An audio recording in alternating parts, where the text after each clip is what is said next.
Welcome to One Chapter, One Thought.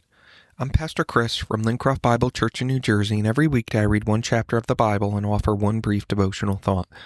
Today's reading is from the book of Ezekiel, chapter 17. Then this message came to me from the Lord. Son of man, give this riddle and tell this story to the people of Israel. Give them this message from the sovereign Lord. A great eagle with broad wings and long feathers, covered with many-colored plumage, came to Lebanon. He seized the top of a cedar tree and plucked off its highest branch. He carried it away to a city filled with merchants. He planted it in a city of traders. He also took a seedling from the land and planted it in fertile soil.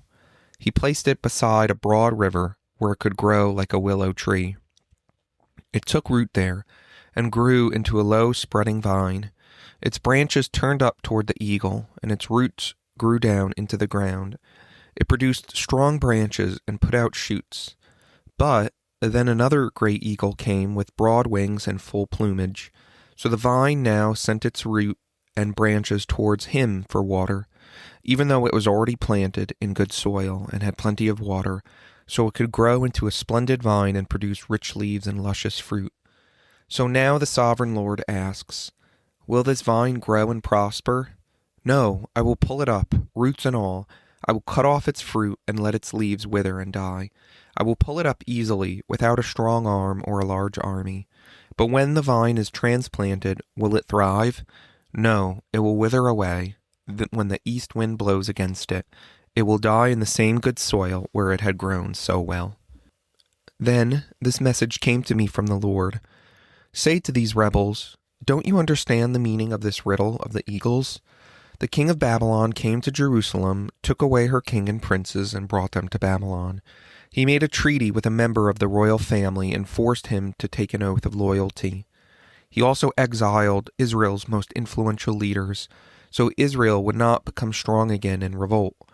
Only by keeping her treaty with Babylon could Israel survive. Nevertheless, this man of Israel's royal family rebelled against Babylon, sending ambassadors to Egypt to request a great army and many horses. Can Israel break her sworn treaties like that and get away with it? No, for as surely as I live, says the sovereign Lord, the king of Israel will die in Babylon, and the land of the king who put him in power and whose treaty he disregarded and broke. Pharaoh and all his mighty army will fail to help Israel when the king of Babylon lays siege to Jerusalem again and destroys many lives. For the king of Israel disregarded his treaty and broke it after swearing to obey. Therefore he will not escape. So this is what the sovereign Lord says. As surely as I live, I will punish him for breaking my covenant and disregarding the solemn oath he made in my name. I will throw my net over him and capture him in my snare.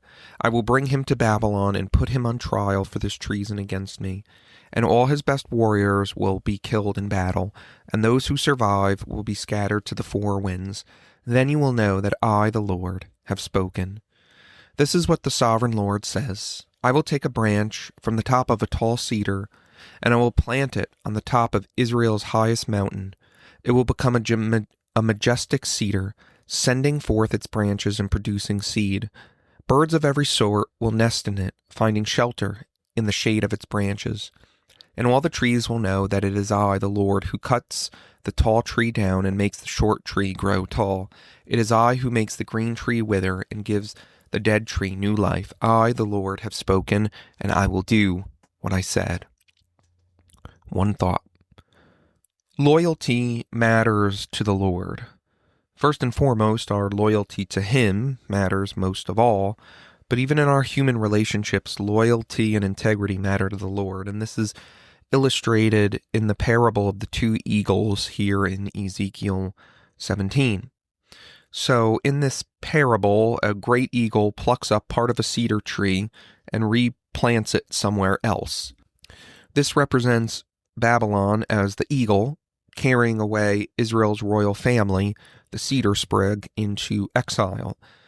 Now, if Israel had pledged itself, and she did, to Babylon, the Lord says that she would survive.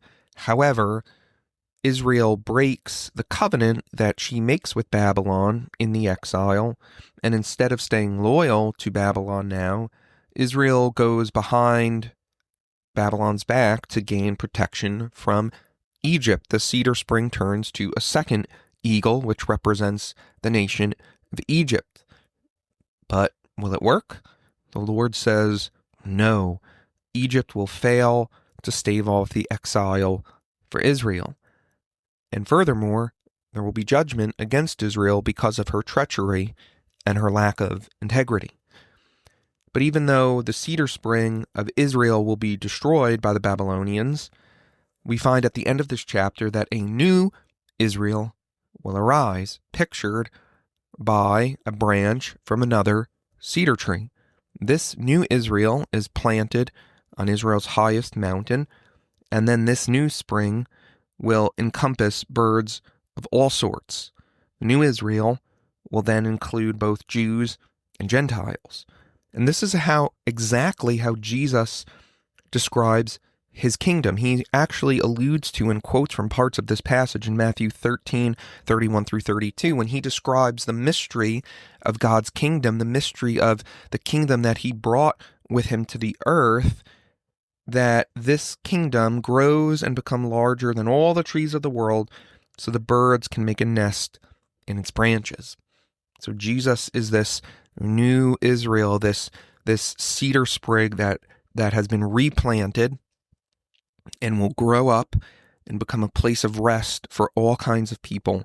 The promise of the gospel is that even when we are disloyal, Jesus is faithful.